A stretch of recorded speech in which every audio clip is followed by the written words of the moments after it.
West San Jose. Locally owned and operated by KRTY Limited.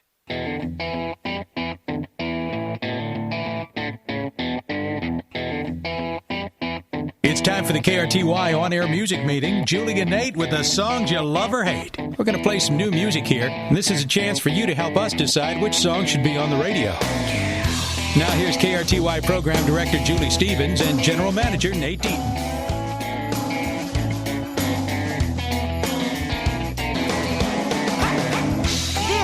On-air music meeting, and I have been so excited about doing this. We've known for about a month that we were going to do this, and I am so excited that the day is finally here. We are featuring the new album from Brandy Clark, one of the greatest songwriters, I think, in Nashville history. So we're going to start right here with my favorite song, because that's the way we do this. Nate gets to pick a song, I get to pick a song, the label gets to pick a song, and then Brandy picks a song. So we're going to start with mine because. And so this is, because it's me. So this is Pawn Shop.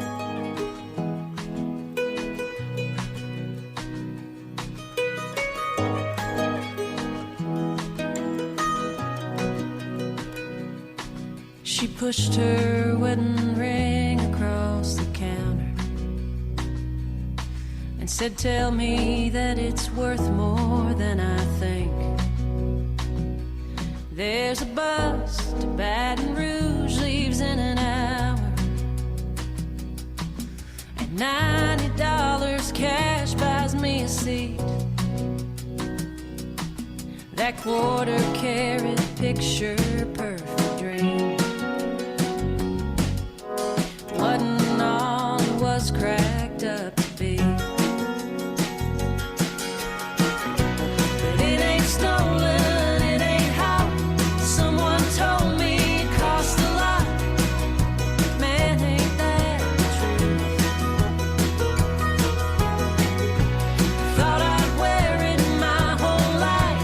It never even crossed my mind. Back when it was new. It ended up in a pawn shop on Charlotte Avenue.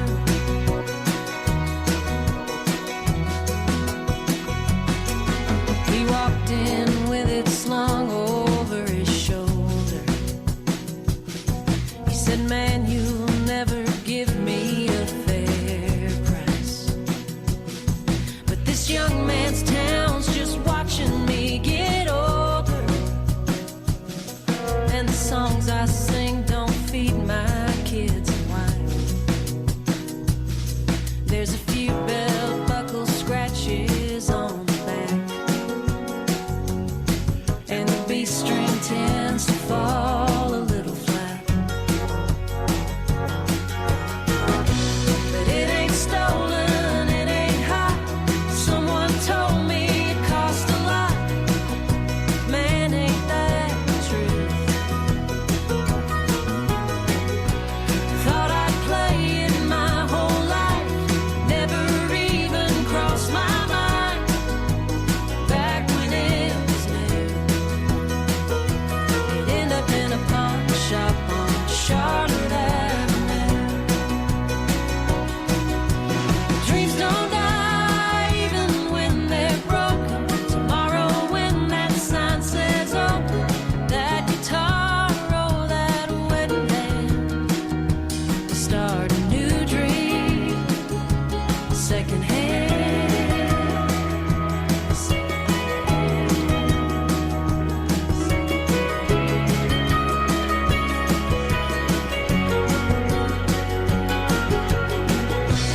It ain't stolen, it ain't hot. Someone told me it cost a lot. Man, ain't that the truth? Thought I'd own it my whole life.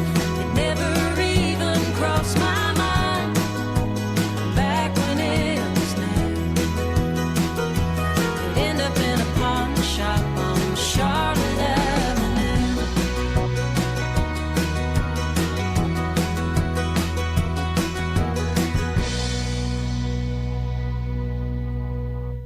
That is a brand new album, a brand new song from Brandy Clark. I think the best album she's ever done, and that is my pick. We're featuring the Brandy Clark album this week on the On Air Music Meeting. There's no voting. We're just featuring all the different songs that we've chosen off of it, and that was mine. So talk Brandy Clark first. Hello, good afternoon. Glad you're here. I'm glad to be here. Talk for just a minute. Just for the record, the name of the album is Your Life is a Record. Oh, really? I don't think I ever saw the name of the album. That's why I put it in there, because I knew you weren't saying it. So I thought yes, there we go. Your And it's Life out is now. a Record. It is out Yes, now. it is now out now. So talk a little bit about Pawn Shop and how that whole thing came to be. So Pawn Shop, I've always had, which, by the way, thank you guys for featuring my record. You guys have been big supporters of mine from the very beginning, and I can't say thank you enough. And anyways, so Pawn Shop, I've always had a bit of a fascination with pawn shops. I had an uncle that owned one. Really? And yes, and I think I was reading a Stephen King novel, and that it was what made me write this song. I wrote this song with Troy Burgess, who's a great songwriter. And there was a scene in this pawn shop, and the guy who ran the pawn shop said, I have the job of telling people that something's not worth what they thought it was. And it's hit me like, oh, that's the thing about a pawn shop. Like, somebody goes in there to pawn their wedding ring and finds out it's a cubic zirconium, and not a real diamond. But the other thing, and I feel like we did this in the bridge of the, about those dreams, they'll start a new dream secondhand, is somebody's divorce is somebody else's engagement ring. And somebody having to give up their dream of music and pawn their guitar is maybe some little kid's first guitar that learns to play. And so I think the idea of secondhand is what really strikes me about pawn shops. And I go into a lot of them because you find sometimes great instruments. And but most people don't go into a pawn shop on their best day. So that was what really made me want to write that song. Wow. That's just okay. I've been in several pawn shops, Brandy. It's never occurred to me to write a song about it. That's why she's a songwriter. And that's we're not. exactly right. And this really is she's going to correct me here if I say this wrong, but this is the third album that I know. And that is the theme through all of these records is the songwriting from 12 Stories and the last two are just so brilliant. And it's just and we are so as you know, because you've been here a number of times, we're such fans of songwriters and where these songs come from. It's so much of what we do and such an overlooked part it's not talked about enough in our format. And that's what makes your records so great. Okay. And just and you know what? Oh, go ahead, Brandy. Sorry to interrupt you, Julie, but I was going to say, Nate, what you were talking about with songwriting. I've had the real fortune of being on the road with some legendary artists. And you know what all those artists have in common is songs. When I sit back and I watch, I've just been on the road with Tanya Tucker, and I sat back and I thought, man, she's had great songs. When I've been out with Dwight Yoakam, same thing. Alan Jackson. I mean, songs, especially I feel like in country music, they have that saying, it starts with the song. It really does. And I think that's what we have in country music over any other format, is just at the very root of it, it's a great song.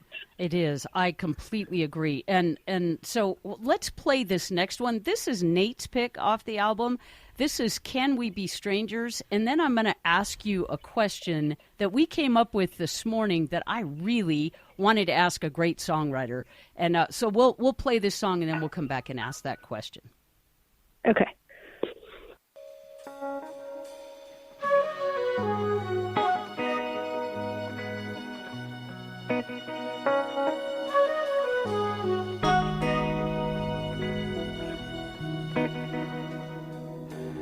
I'd skip that party, yeah, I never would have gone. If I could have seen the future, I would have just stayed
This is the On-Air Music Meeting. I'm Julie Stevens, the program director. Our general manager, Nate Deaton, is here, and this is where we play 4 songs for you that are releases from all different artists, or we feature an album on the air. We don't feature an album unless we love it. And this week we're featuring the new Brandy, Your Life as a Record.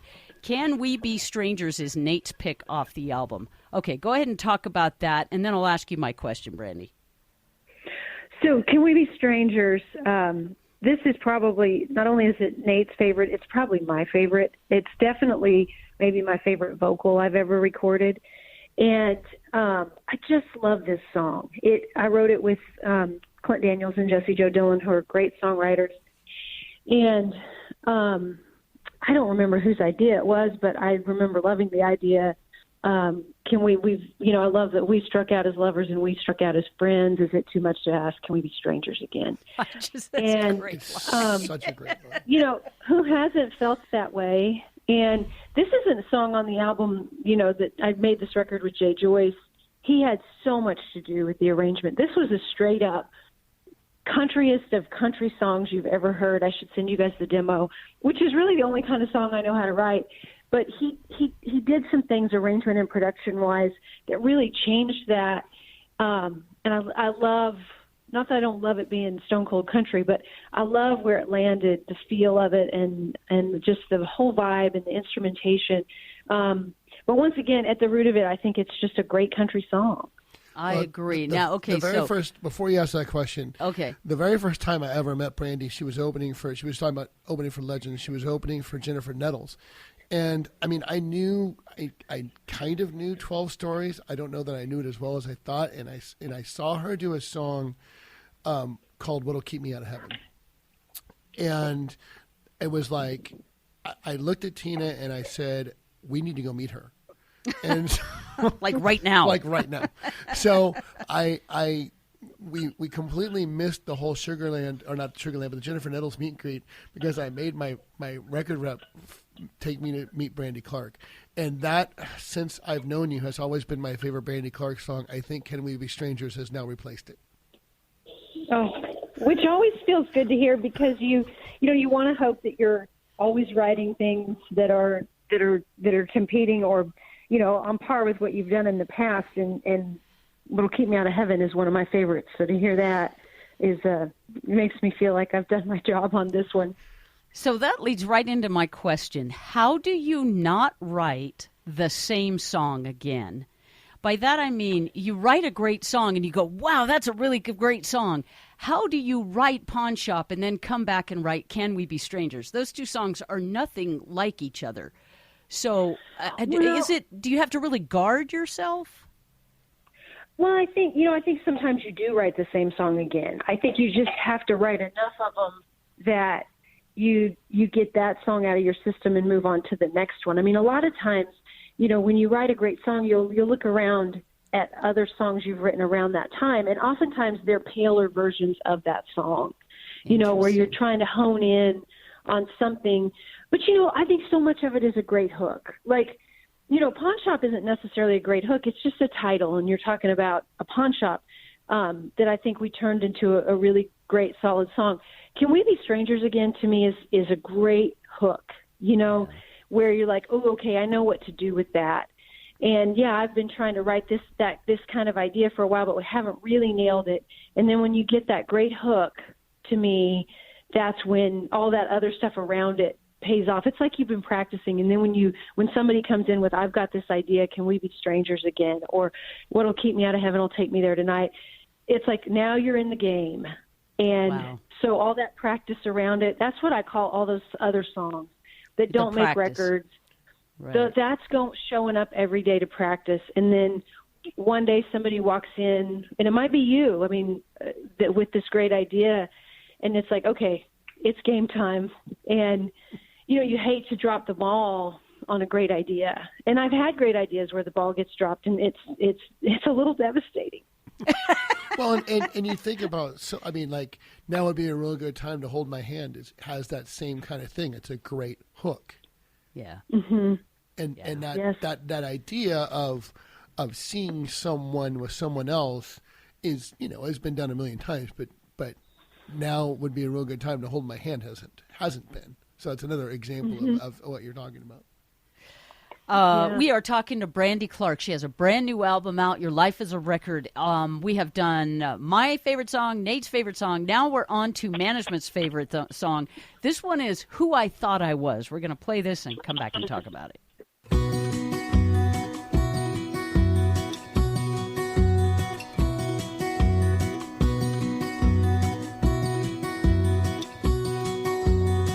I used to want to be a cowboy, a shadow in the sunset.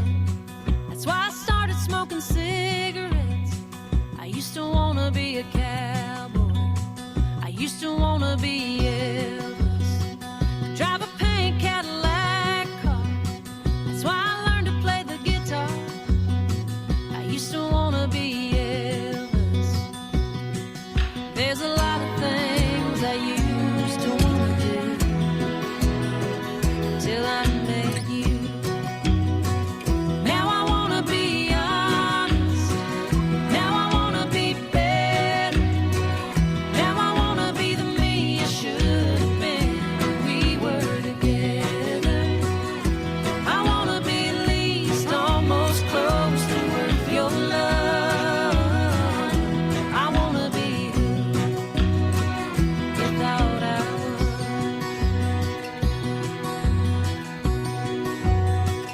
Used to want to join the circus and hang around with the freak show.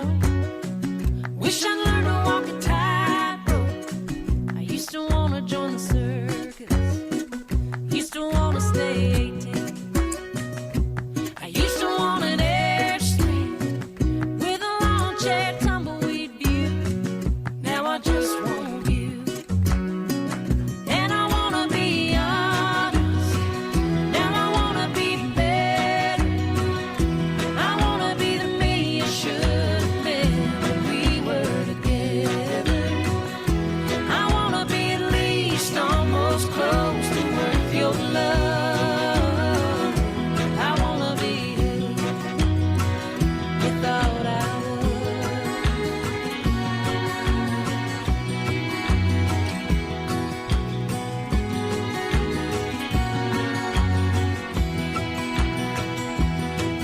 There's a lot of things I used to want to be till you stopped loving me. Now I want to be steady. I want to be forever. Now I want to be the me I could have been when we were together. I want to be at least almost close to worth your love. I want to be who you thought I was. Yeah, I want to be who you thought I was. This is the On Air Music Meeting. I'm Julie Stevens, the program director. Our general manager, Nate Deaton, is here, and that is Brandy Clark. We are featuring songs from the brand new Brandy Clark album. Who I Thought I Was is just, well, they're all brilliant. They're all really brilliant songs. It was really difficult to narrow them down to four. Or just one. Nate and I got to pick just one. So, Who I Thought I Was, is that a autobiographical thing, or is that somebody else's idea that you built upon? Well, that was my idea, and actually, sorry to correct you, it's Who You Thought I Was, which is a small thing. I'm just glad you're playing the song. But that song came from actually something John Prine said. And I wish I could say I wrote the song with John Prine. I didn't, but he did inspire it. I was at the Americana Awards in Nashville a couple years ago, and he walked out, and everybody stood up for what felt like 5 or 10 minutes. And when everybody finally sat down, he said, well, I'm John Prine, but I'd like to go back to being who you thought I was. And it hit me really hard. It hit me on two levels. It hit me, A, as a songwriter, like that's a song. B, as just a human being who makes mistakes. Man, I'd like to be who a couple people thought I was at one time. I'd like to be who my dog thinks I am. You know what, Julie? I say that all the time. When I play this song live, I say, I wish I was who my dogs thought I was. but that one hit me, and it's hit a lot of people because I think we all feel that way. And it's not necessarily even a romantic interest. It could be a parent or a sibling or a friend, and just somebody who maybe thought we were a little better than we were. And we'd love to go back to being all those things. And it's one of my favorites. We are talking to Brandy Clark. She's got a brand new album out, and it's called Your Life is a Record. And it's final one, it came out last week, which was Thursday or Friday, whatever day it was last week. It's out now. March 6th. There you go. Yes. So that would have been Friday. There you go. I was right in the first place. Anyway, you can get it wherever you get music, and we are just so excited to have you with us because when you sent me this project about a month ago, I was so excited. So let's go back to what you were talking about for a minute ago. And some people know this, but not everyone knows this. Jay Joyce, who you produced this record with, does Eric Church, does Ashley McBride, Brothers Osborne. What makes it so different when you change producers? What you did another record with him, but it wasn't the last one, right? I did. No, it was the last one. It was the last one. Okay. I think with Jay, you have the opportunity to always be working with a different producer because he and I sat down to talk about making another record, and we both agreed, let's do something different from the last time, which is how I always like to work, and I think how he always likes to work. Jay is the most creative person I've ever met, hands down. And they would be really great. My last record was a more aggressive, heavier electric sound, and Jay's kind of known for that with some of the artists that you mentioned. And so I thought what a challenge it would be to him to challenge him to cut all acoustic. And so I did. I didn't know if he would like that idea or not. He was like a kid with a train set when I said it. So much to the point where I started to get a little scared. Like, he called me a couple days after we had gone to breakfast and said, okay, here's what I'm thinking. Let's just cut it with four of us. Me, you, Jed Hughes, who plays everything, Giles Reeves, who I didn't know, but who played percussion and pianos on this record. He said, it'll just be the four of us, and that's it. We'll cut everything live when everybody feels like that's the take, that's the take. And so as it's going on and he's getting more excited, I said, Jay, we don't have to do it completely acoustic. Like, if there's a sound that we need from an electric guitar, because as you heard, like, Can We Be Strangers, it's got a very prominent electric guitar sound on it. He said, I know, but it's better if we paint ourselves in a corner and think that's what we're going to do, because it'll make us be more creative. And it did. And so early on in the process, he said, as we were recording these songs, he said, how do we make this different from every other acoustic-based singer-songwriter record? And I said, well, I've always loved strings. And he was like, ugh, strings are so hard to record. You need so many of them to sound good. And so I was like, okay. So then he calls me that night, and he said, I was thinking about what you said about strings. And what if we tried a few things with the Memphis strings and horns? And I couldn't envision that, but I said, okay, because Jay's just that guy that you trust him. If he's going to produce your record, you got to trust him. And he said, think like Dusty Springfield, Bobby Gentry. Let's think of those strings in a modern. And I said, well, I still want to sound dated. And he said, it won't. Trust me. We'll bring enough modern to it that it won't. So we did 3 sides with the Memphis guys, and we never met them. We would just send them the tracks that the four of us were cutting, and they would send us what their interpretation back. And the first things I heard, he was afraid I wouldn't like them, Jay was, because it was different than Nashville strings. And I cried the first time I heard anything. Wow. And he said, do you not like it? And I said, no, I love it. And so but you're crying. We ended up going and getting the budget to do the whole thing with them. And it really does give it a different flavor and a different character. But other than the strings, everything on there, the strings and then the horns, you hear some horns on a few things, it's all just the four of us. Wow. Okay, so we have one more off this album, but let me tell you, the whole thing is just miraculous. So, as Nate said, go get it. It's called Your Life is a Record. The 4 songs that we've played here, you can get. But are you one of those songwriters who wants you to download the whole project? I mean, I know you'd love for everybody to have the whole thing, but do you? Because I know Eric Church really feels like it's a project. It's not one song.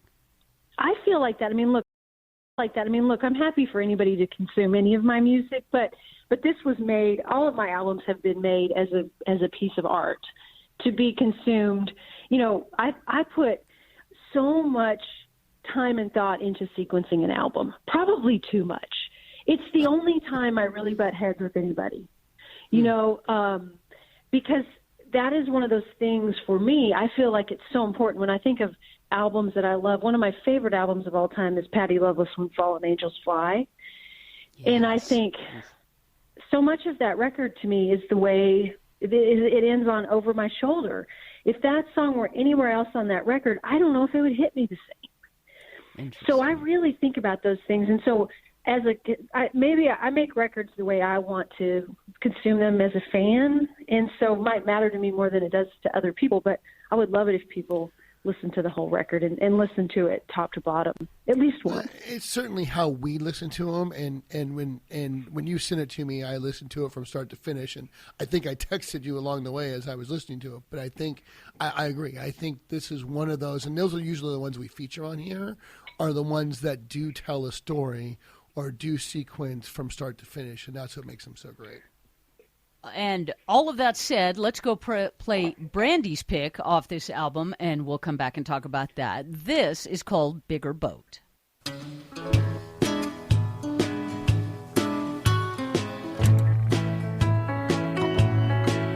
We're either all the way left or all the way right. The only time we meet in the middle is to fight. The rich get richer, the rest get a little more broke.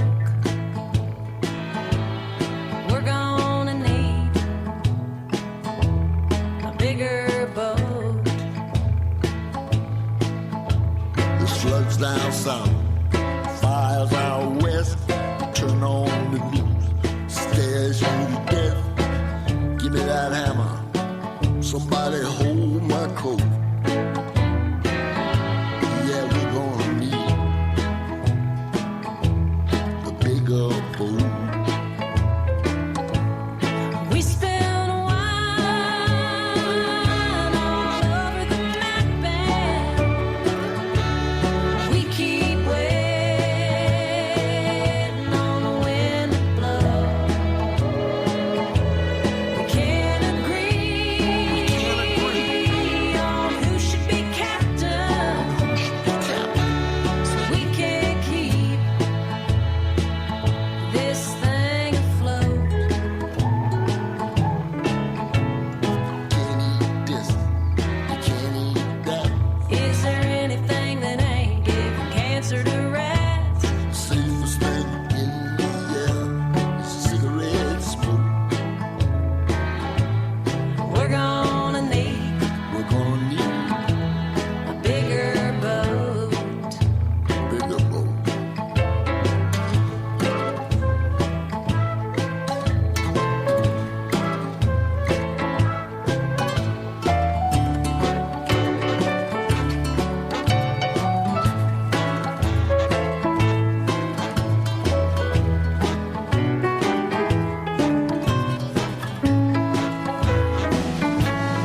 We spilled wine all over the map, and we keep waiting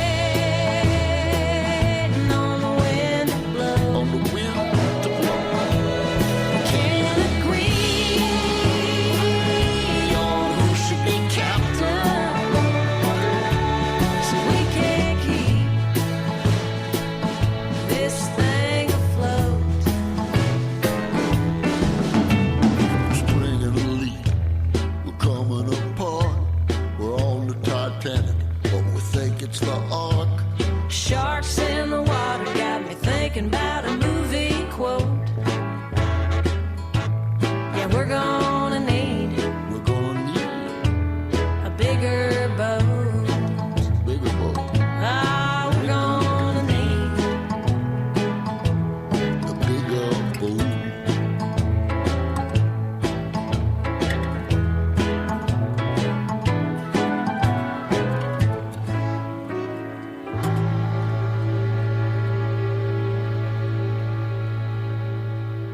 that is our final offering in this week's on-air music meeting. This week we've been featuring Brandy Clark's new album, Your Life is a Record, and all 4 of these songs are just magnificent. The whole album is wonderful. It's out right now. Wherever you get music, you need to go get this album. Bigger Boat was Brandy's pick. Why was it your pick? Well, it was my pick because it's probably the song that's been floating around in my head the longest. One of my favorite movies of all time is Jaws, and I love the scene where they see the shark for the first time, and Roy Scheider turns around and says, "We're going to need a bigger boat." It is a classic movie line. It is. It is, and I got to tell you how it's been brought into this century, which I think helps this song, but. So for years, I've wanted to write a song called Bigger Boat. I've had it in my idea journal, and I've always thought this would be great to write about the political climate and the times we live in.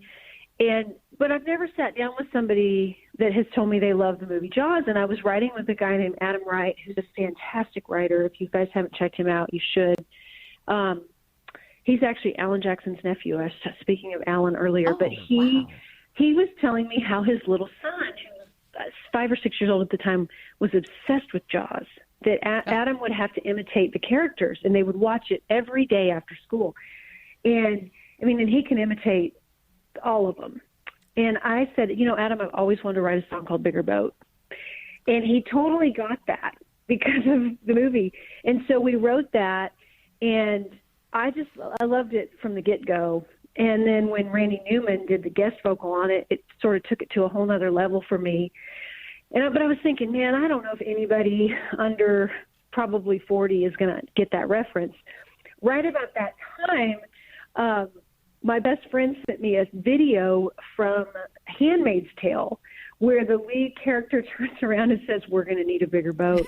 It felt like manna from heaven. Like, oh, my God. This has just been brought into this century. So I'm so good.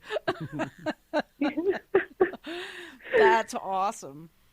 Well, thank you so much for taking the time to do this. We are nuts for great songs and great songwriters, and you are simply the best. I know there's a lot of talk about gender and about how gender doesn't get recognized in Nashville, and they simply cannot put you aside. You are just, talent always rises to the top, and you certainly have. So thank you for taking time with us. Well, thank you. And I just have to say that, you guys have been so supportive of me, and I appreciate it. Back before I really had a record deal, I had a very small record deal, you guys chose to play Hold My Hand. And that you guys are, like, to me, a very rogue radio station. I mean that in the best way. Like, you just recognize talent, and you're not influenced by other people's playlists. And you guys to me are like one of my favorite radio stations in the country. So thank you for embracing me always and embracing this record. We are working diligently on a appearance at our Songwriter Series this year with you. So I don't know that we have actually finalized that date yet, but we will have a date sometime this summer or fall. And that's such a fun event. I can't wait to do it. The name of the album is Your Life is a Record. Go get it. Brandy Clark, thank you so much for taking time. Thank you, guys.